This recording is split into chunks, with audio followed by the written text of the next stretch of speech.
ఏదేమైనా సరే రేపటి నుంచి పొద్దున్నే 5 గంటలకి ప్రతిరోజు ఇంగ్లీష్ మాట్లాడడం ప్రాక్టీస్ చేయాలి. కొంతమంది ఇలా డిసైడ్ అయిపోతూ ఉంటారనమాట. తీరా అలారం పెట్టుకున్న తర్వాత పొద్దున్నే 5 గంటలకి మన బ్రెయిన్ చాలా యాక్టివ్‌గా ఉంటది. వెరీ ఇంటెలిజెంట్ అని మనం నమ్ముతాం అనమాట.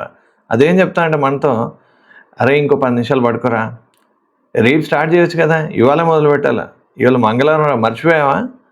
లేకపోతే నువ్వు బాగా అలసిపోయావు రేపటి నుంచి మొదలుపెట్టు. లేకపోతే ఒక గంట ఆగి లేచి మొదలుపెట్టు. ఏమవుద్ది? అంత కంగారేంటి?" అని చెప్పేసి ఇలా దిక్కుమాలిన ఐడియాలు ఇస్తూ ఉంటదనమాట. మనల్ని కన్విన్స్ చేయడానికి బ్రెయిన్‌కి జస్ట్ 5 సెకండ్స్‌కి మించి టైం ఏం పట్టదు. ఈజీగా పడిపోతాం. కానీ ఆ 5 సెకండ్స్ మీరు మీ బ్రెయిన్‌తో చేసే యుద్ధమే అసలైన మొదటి అడుగనమాట. అందుకే మీరు 5 గంటలకు ప్లాన్ చేసుకుంటే ఇంకో పావుగంట ముందే లేచి రెడీ అయిపోండి. అప్పుడు మీ బ్రెయిన్ దానికి అలవాటైపోద్ది. ఈడు నేను ఎంత చెప్పినా వినట్లేదు. ఈడు చెప్పినట్టే నేను నడుచుకోవాలి కాబట్టి తప్పదు అని డిసైడ్ అయిపోద్దనమాట. ఎనీవే సీరియస్‌గా స్పోకెన్ ఇంగ్లీష్ నేర్చుకోవాలనిపిస్తే స్క్రీన్ మీద కనబడుతున్న నా వాట్సాప్ నెంబర్‌కి పెయిడ్ కోర్స్ అని టైప్ చేసి మెసేజ్ చేయండి.